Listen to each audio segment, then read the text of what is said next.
सभी को मेरा नमस्कार। कॉलेज शिक्षा विभाग राजस्थान के द्वारा प्रारंभ किए गए इस ज्ञानदूत कार्यक्रम में आज हम डिस्कस करने जा रहे हैं ग्रीन रिवॉल्यूशन या हरित क्रांति के बारे में। अगर सरल शब्दों में हरित क्रांति को समझना चाहें तो हम कह सकते हैं कि कृषि के क्षेत्र में कुछ परिवर्तन आए और ऐसे परिवर्तन जिनको स्पष्ट रूप से देखा गया और जिनके दूरगामी परिणाम हुए, उन सभी को हम हरित क्रांति के अंतर्गत शामिल कर सकते हैं। अब इस वीडियो में हम डिस्कस करेंगे इसकी क्या हिस्ट्री थी, के डेफिनेशन है, इसके जो मूल तत्व क्या-क्या है, इसके कारण क्या रहे, इनके क्या प्रभाव आए और इनका मूल्यांकन जिसके अंतर्गत हम इसके जो हरित क्रांति है उसके लाभ, उसकी कमियाँ या उसकी सीमाएँ समझने का प्रयास करेंगे और साथ ही साथ इसके प्रमुख आर्थिक सामाजिक समस्याएँ क्या इससे उत्पन्न हुई, इनका भी डिस्कस करेंगे और इनसे कैसे हम बच सकते हैं, उस हेतु सुझाव भी हम समझने का प्रयास करेंगे और एक महत्वपूर्ण बात जो हम इसमें समझेंगे वो है कि क्या भारत को दूसरी हरित क्रांति की ज़रूरत है? इसके अलावा प्रतियोगी परीक्षाओं में हरित क्रांति से संबंधित प्रश्नों को भी हम इसमें देखेंगे। तो सबसे पहले हरित क्रांति या इसको नई कृषि रणनीति या न्यू एग्रीकल्चरल स्ट्रेटेजी भी कहा गया। तो विश्व के स्तर पर देखें तो 1940 के दशक में ये मैक्सिको में शुरू हो गई थी और 1950 और 60 के दशक में जो हरित क्रांति की जो टेक्नोलॉजीज थी वो पूरी दुनिया में फैल गई थी। भारत के संदर्भ में अगर इसको समझें तो इसके पृष्ठभूमि में हरित क्रांति की पृष्ठभूमि में है जो कि हमें बहुत आवश्यक हो गया कि हरित क्रांति हमें करनी पड़ी या उसकी ज़रूरत आन पड़ी। तो इसके प्रमुख कारण अगर समझें तो सबसे पहले युद्ध था 1962 में भारत और पाकिस्तान के बीच का युद्ध और 1965 में भारत चीन का युद्ध। इसके कारण जो है खाद्यान्न की समस्या, महँगाई इस तरह से उत्पन्न हुई। इसके अलावा जो अकाल की जो है 1965 में ही भारत में बहुत भीषण अकाल पड़ा था, जिसके कारण भी खाद्यान्न में या कृषि के क्षेत्र में बहुत क्रांतिकारी चेंजेस लाने की आवश्यकता उत्पन्न हुई। इसके अलावा क्योंकि युद्ध हुए थे इसके कारण और बढ़ती जनसंख्या को खाद्यान्न की समस्या को पूर्ति करने के लिए, खाद्यान्नों की पूर्ति करने के लिए उन्हें आयात हमें करना पड़ता था और उन आयातों पे हमारी इतनी ज़्यादा निर्भरता हो गई थी कि वो असहनीय होता जा रहा था। तो इन कारणों से उत्पन्न हुई हरित क्रांति जिसको कि अ, हरित क्रांति के जो उत्पन्न परिवर्तन थे, उनको लाना आवश्यक हो गया और हरित क्रांति भारत में हमारी जो तीसरी पंचवर्षीय योजना है, उसी के दौरान 1967-68 में यानी 1960 के दशक के मध्य में गेहूँ और चावल की अधिक उपज देने वाली किस्मों के माध्यम से हुई और जिसने भारत जो कि एक तरह से दूसरों से अनाज आयात करता था, उसके स्थान पर क्रांतिकारी रूप से परिवर्तन हुए और जो है हरित क्रांति से खाद्यान्नों की समस्या हमारी हल हो पाई। इस तरह से वो अनाज के कटोरे में भारत जो है बदल गया। अब इसकी अगर डेफिनिशन में जाएँ तो हम कह सकते हैं कि जो भारत में कृषि उत्पादन और उत्पादकता में जो अचानक वृद्धि हुई, जो कि इसका मेन कारण क्या था कि जो हाई यील्ड वैरायटी सीड्स थे, HYV सीड्स जिनको बोलें, तो उन उच्च उपज किस्म के बीज थे, जो विशेष रूप से उनको बनाया गया था जो है शोध करके उन बीजों के कारण उत्पन्न हुई और इसके साथ-साथ रासायनिक उर्वरकों को उसमें काम में लिया गया, कीटनाशकों को काम में लिया गया। इसके अलावा जो साइंटिफिक जो क्रॉपिंग पैटर्न अपनाया गया और कृषि का आधुनिकीकरण किया गया जिसमें कि आधुनिक कृषि उपकरणों, मशीनों इत्यादि का यूज़ किया गया और सिंचाई की सुविधाओं के का भी प्रयोग हुआ और इन सब को काम में लेने के कारण कृषि की उत्पादन में और उत्पादकता में एकदम ड्रास्टिक चेंज हुआ, उसको हमने हरित क्रांति नाम दिया।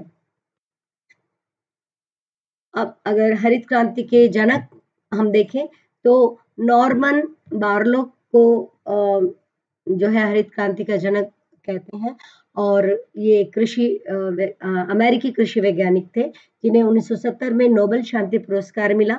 इसके अलावा पद्म विभूषण और विश्व खाद्य पुरस्कार भी इन्हें प्राप्त हुआ था। भारत की हरित क्रांति के जनक अगर देखें तो एमएस स्वामीनाथन थे, जो भारतीय कृषि वैज्ञानिक थे। इन्होंने जो प्लांट की जेनेटिक्स में बहुत महत्वपूर्ण योगदान दिया। इसके अलावा ये एक अच्छे प्रशासक और मानवतावादी थे। हरित क्रांति के जो फंडामेंटल्स थे या मूल तत्व जो थे, वो अगर हम समझें तो सबसे पहले तो ये था कि कृषि का मात्रात्मक विस्तार हुआ, यानी कृषि क्षेत्रों का निरंतर विस्तार हुआ।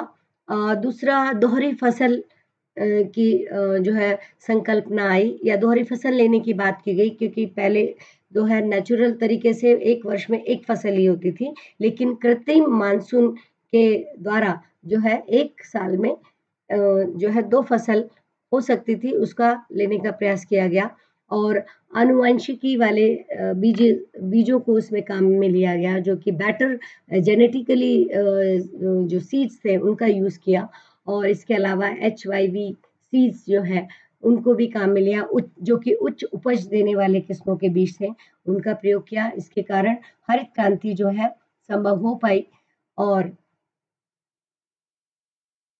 इसके अलावा हरित क्रांति के कारण क्या थे?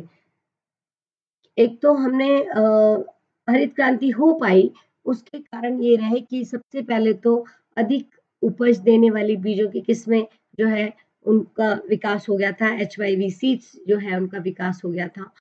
दूसरा सिंचाई की सुविधाएँ हम काम में लेने लग गए थे, बहुफसली पद्धति हमने काम में ली और रासायनिक उर्वरकों और कीटनाशकों का प्रयोग किया गया। इसके अलावा आधुनिक कृषि यंत्र भी, मशीनें, उपकरण इत्यादि को काम में लिया गया, जिसके कारण हरित क्रांति उत्पन्न हो पाई। साथ ही साथ उधार की सुविधाएँ, यानी जो लोन वगैरह मिलते थे, फैसिलिटी उनको और दी गई। पहले सिर्फ़ ज़मींदार या जो गाँव का मुखिया होता था, वो ही किसान को ऋण देता देता था। लेकिन हरित क्रांति को लाने में एक मुख्य योगदान रहा कि लोन फैसिलिटीज़ लोगों को उस समय उपलब्ध हो पाई। इसके अलावा कृषि अनुसंधान हुए, उसमें जो है सॉइल का परीक्षण किया गया और उसका संरक्षण भी किया गया। तो ये कारण थे जिनके कारण हरित क्रांति संभव हो पाई।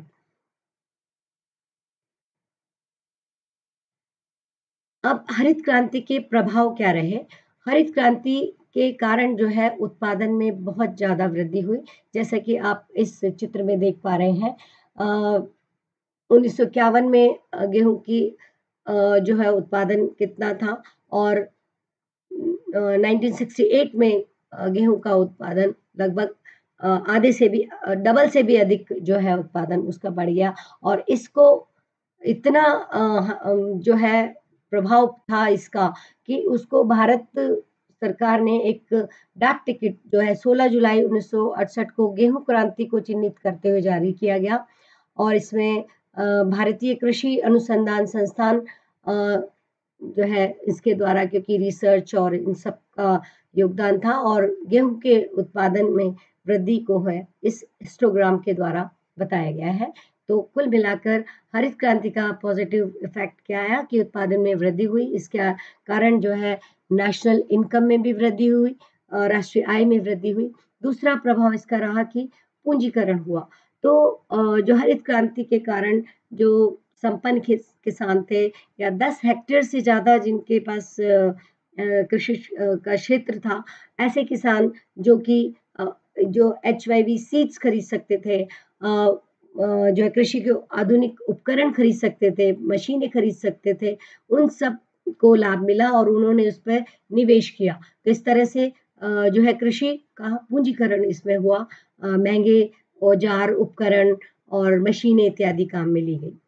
तीसरी बात जो इसका प्रभाव के रूप में हम देख सकते हैं कि खाद्यान्नों के आयात में कमी हुई, क्योंकि जैसा कि पहले बताया कि हरित क्रांति के बाद भारत जो है एक तरह से अनाज का कटोरा बन गया था।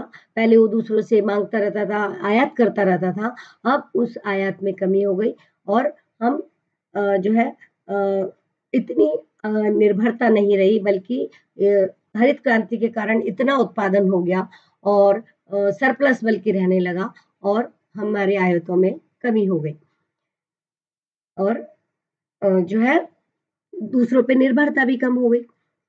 चौथा जो इसका प्रभाव रहा कि ग्रामीण रोजगार पर इसका प्रभाव पड़ा। तो जो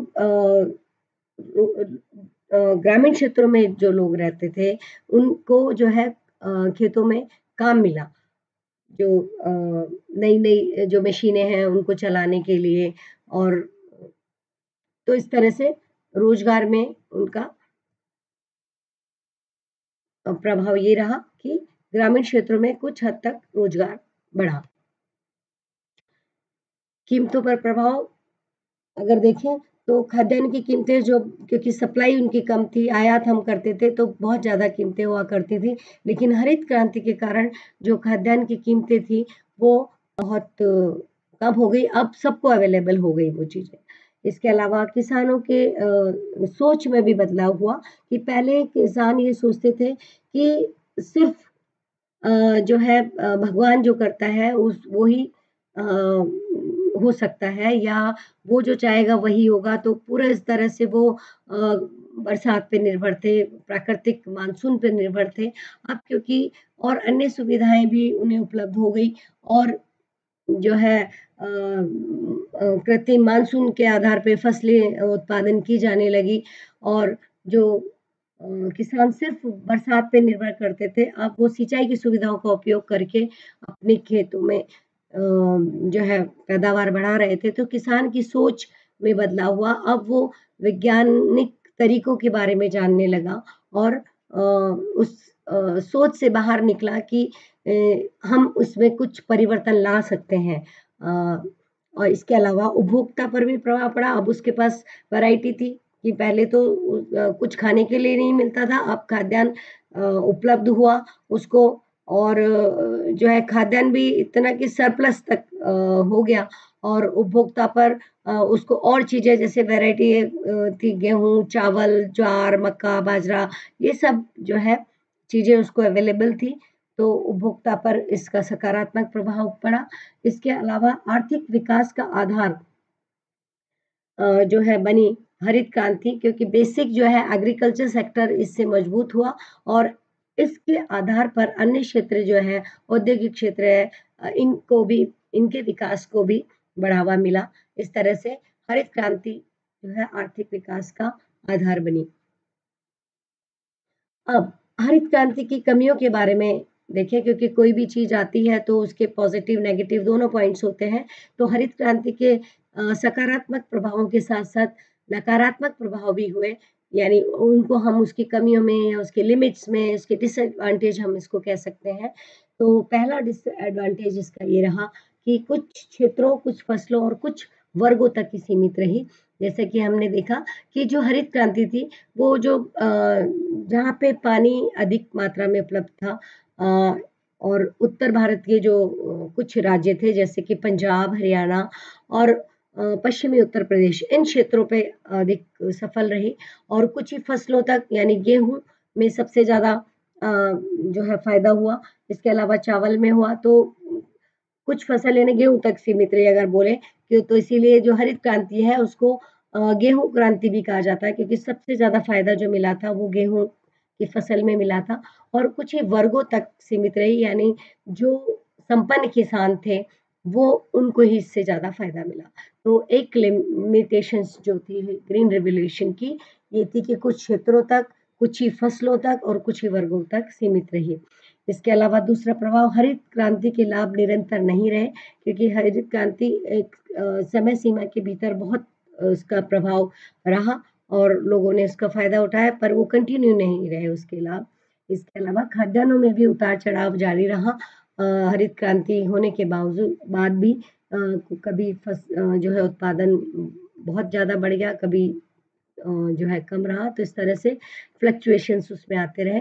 और चौथी कमी जो थी हम देख रहे हैं कि गैर खाद्यान्नों के उत्पादन में भी इसमें कमी हुई। इसके अलावा जो दलहन यानी दालें और तिलहन इनके उत्पादन में तो उनका जो उत्पादन का क्षेत्र था वो भी इन्होंने खाद्यान्न की फसलों ने ले लिया था। तो गैर खाद्यान्नों के उत्पादन में हरित क्रांति के कारण जो है कमी देखी गई। अन्य कमियों में देखें तो संस्थागत सुधारों की उपेक्षा की गई, क्योंकि जो भूमि सुधार है वो भी साथ-साथ चलते तो हरित क्रांति का प्रभाव और अच्छे तरीके से आ सकता था, उसको सस्टेन किया जा सकता था।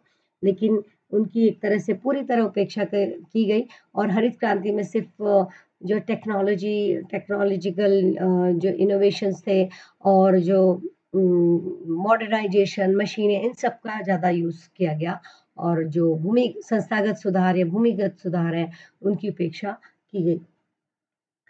इसके अलावा जो कृषिगत साधनों थे, उनकी पूर्ति बढ़ाने में असमर्थ रहे कि एकदम पूरे साधन जो उसमें चाहिए, उनकी सप्लाई एक तरह से पूरी तरह से नहीं बढ़ पाई। इसके कारण हरित क्रांति जो है सीमित रही और उसके प्रभाव आगे तक नहीं मिले। इसके अलावा जो इसकी एक कमी ये भी रही कि रासायनिक उर्वरकों पर आवश्यकता से अधिक बल दिया गया। ये क्योंकि किसानों का उद्देश्य क्या हो गया कि उनको जैसे-तैसे उत्पादन में वृद्धि करनी है, तो वो इतना पेस्टिसाइड्स और जो फर्टिलाइज़र्स जो है वो यूज़ करते थे कि कैसे न कैसे उनका उत्पादन बढ़े।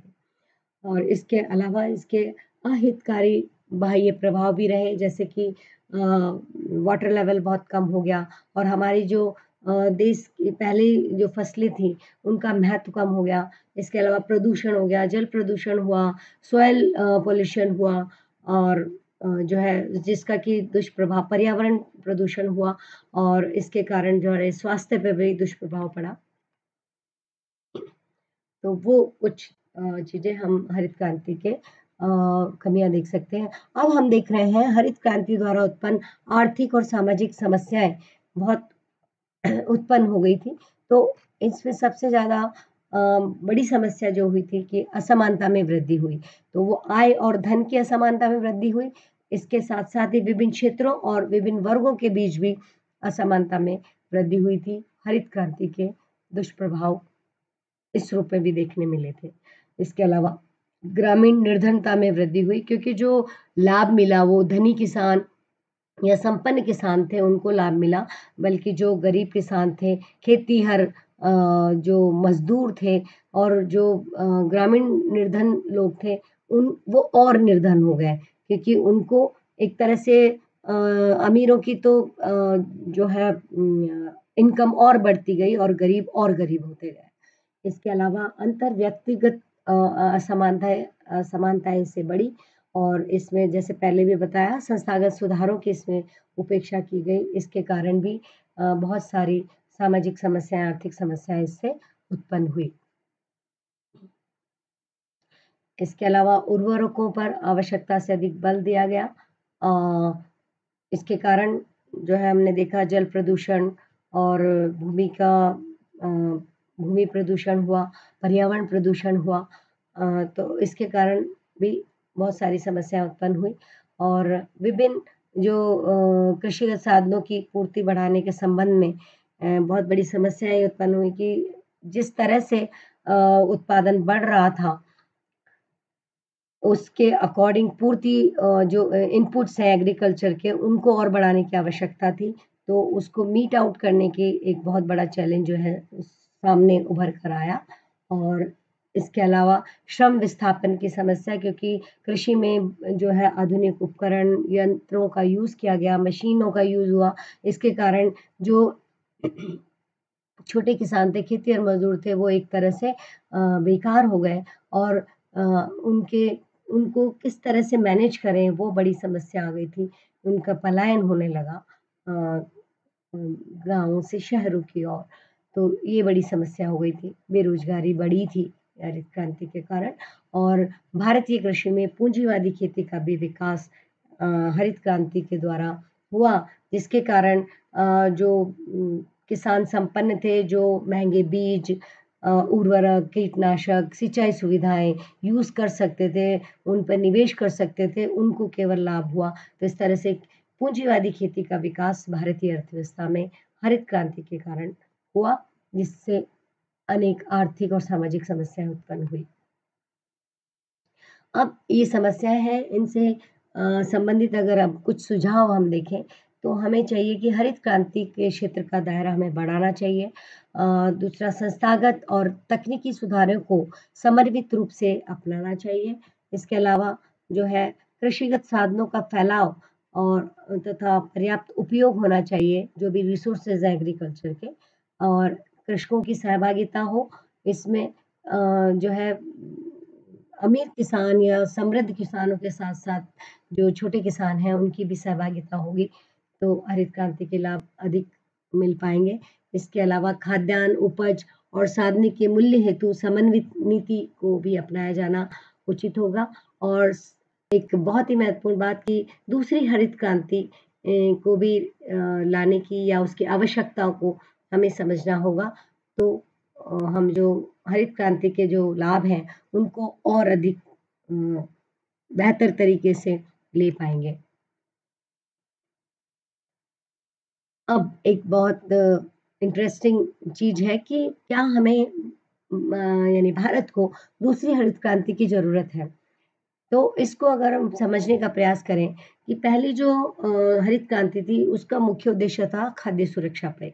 लेकिन जो द्वितीय हरित क्रांति है, उसका मुख्य उद्देश्य क्या होना चाहिए कि जो खाद्य सुरक्षा के साथ-साथ रोजगार में वृद्धि होना चाहिए। जो असिंचित क्षेत्र है, जो अनटच्ड एरिया है, उनको भी उसको समाहित करना चाहिए। पर्यावरण के ध्यान में रखकर उसको कार्य करना चाहिए। इसके अलावा पारिस्थितिकी संतुलन बनाए रखने के साथ-साथ उत्पादन जो बढ़े, वो प्राकृतिक संसाधनों की सीमा के भीतर बढ़े और उत्पादकता भी बढ़े। तो ये बातें हैं जिनको कि हमें हरित क्रांति जो दूसरी हरित क्रांति है, उसमें ध्यान रखने की महती आवश्यकता है। और भारत की जो नई कृषि नीति है, यानी दूसरी हरित क्रांति है, इसका लक्ष्य क्या है? स्थायी कृषि है, जिससे कि हम दूसरी हरित क्रांति या सदाबहार क्रांति भी देख कह सकते हैं।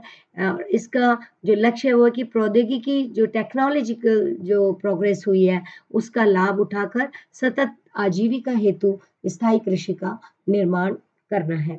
जैसे कि आरबीआई ने अपने जनवरी 22 में जो एक रिपोर्ट आई थी इसके, उसमें कहा कि कृषि को अधिक जलवायु प्रतिरोधी और पर्यावरण की दृष्टि से टिकाऊ बनाने हेतु भी जो है सेकंड ग्रीन रिवॉल्यूशन की ज़रूरत है। इसके अलावा कृषि को विश्व स्तर पर प्रतिस्पर्धी बनाने हेतु भी हमें दूसरी हरित क्रांति की ज़रूरत है। इसके अलावा हमने देखा कि जो पहली हरित क्रांति थी, उसके लाभ पंजाब, हरियाणा और पश्चिमी उत्तर प्रदेश को ही हुआ था। और जो अन्य क्षेत्र थे, जैसे कि भारत के पूर्वी राज्य हैं, इसके अलावा रेनफेड क्षेत्र जो है, वो अछूते ही रहे थे। तो उनको भी शामिल करने की ज़रूरत है। और जैसे कि उत्तर पूर्वी भारत है, सेवन सिस्टर्स है, आसाम है, इनमें जैविक खेती की बहुत अधिक संभावनाएँ हैं। और इनका विशिष्ट ये जो अपना नॉर्दर्न एरिया है, उत्तर पूर्वी क्षेत्र है, इसका विशिष्ट कृषि जलवायु क्षेत्र है, जो कि बागवानी मिशन इसमें बहुत ज़्यादा सक्सेस हो सकता है। तो जो सेकंड ग्रीन रिवॉल्यूशन है, हम उसमें हमें इस ओर ध्यान देने की ज़रूरत है। इसके अलावा छोटे और सीमांत किसानों को भी इस पे ध्यान दिया जाना चाहिए। और फसलों का जो है विविधीकरण किया जाना चाहिए। बहुफसल कार्यक्रम जो है वो अपनाने चाहिए। इसके अलावा दलहन और तिलहन में आत्मनिर्भरता हम प्राप्त कर सकें, इस और भी हमें ध्यान देना चाहिए। जैसे कि पहले बताया, बागवानी और फूलों की खेती जो है उसको भी हम बढ़ावा दे सकते हैं। और आनुवांशिकी संशोधित फसलें और विशिष्ट फसलें, इस और हमें ध्यान देना होगा। तभी हम दूसरी हरित क्रांति की बात जो कर रहे हैं, उसको हम वास्तविक अर्थों में साकार कर पाएँगे। इसके अलावा ऑर्गेनिक फार्मिंग उसको अपनाया जाना चाहिए। सूचना प्रौद्योगिकी का हमें जो है यूज़ करना चाहिए। जैव प्रौद्योगिकी को, बायोटेक्नोलॉजी को उसमें काम में लेना चाहिए। इसके अलावा अनुसंधान और विकास, रिसर्च एंड डेवलपमेंट की और हमें ध्यान देने की ज़रूरत है।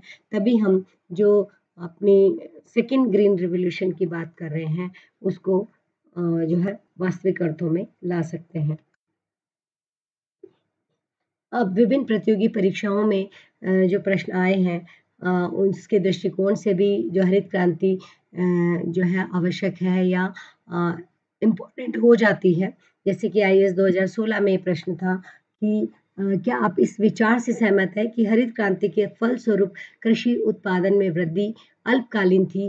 कारण सहित उत्तर दीजिए। तो इसमें आपको जो हरित क्रांति है, उसके प्रभाव हैं, उसको डिस्कस करते हुए बताना था कि ये जो है अल्पकालीन ही रही है, उसके कारण हमने जो पिछली स्लाइड्स हैं उसमें देखा है। इसके अलावा आरएस 2016 में भी ये प्रश्न आया था, हरित क्रांति का अभिशाप क्या है? यानी इसके जो नेगेटिव पॉइंट्स हैं वो आपको बताने हैं जो हम डिस्कस कर चुके हैं। इसके अलावा आप जो बुक्स हैं इसमें रेफ़र कर सकते हैं जैसे भारतीय अर्थव्यवस्था की दत्त सुंदरम की किताब है, मिश्रा पुरी की किताब है और रमेश सिंह की किताब है। इसके अलावा लक्ष्मी नारायण नाथुराम का जी की भी किताब है। इनको आप इस हरित क्रांति को इन बुक्स में समझ सकते हैं। इसके अलावा जो वंदना शिवा की किताब है the violence of the green revolution, इसमें इन्होंने जो है हरित क्रांति के जो दुष्प्रभाव हैं उनको इस किताब में उन्होंने बताया है। और दूसरी बुक जो आप देख रहे हैं 50 इयर्स ऑफ ग्रीन रिवॉल्यूशन, ये एमएस स्वामीनाथन ने इनके जो रिसर्च पेपर थे 40 रिसर्च पेपर्स को एकजाई करके इन्होंने इसमें लिखा है और ये बताया है कि हरित क्रांति के पॉजिटिव और नेगेटिव प्रभाव क्या-क्या रहे। तो पॉजिटिव में इन्होंने बताया कि कैसे भारत खाद्य सुरक्षा को प्राप्त कर पाया हरित क्रांति के द्वारा और जो नेगेटिव है उनमें इन्होंने जो हरित क्रांति के जो नकारात्मक प्रभाव हैं इनको भी डिस्कस किया है। और जो तीसरी किताब आप देख रहे हैं Indian agriculture after the green revolution, इसमें जो हरित क्रांति के विभिन्न आयाम हैं उनके पर आधारित विभिन्न आर्टिकल्स हैं जिसको कि डिस्कस किया गया है। Thank you very much. आशा है ये जानकारी आपके लिए उपयोगी सिद्ध हुई होगी। आपका बहुत-बहुत धन्यवाद।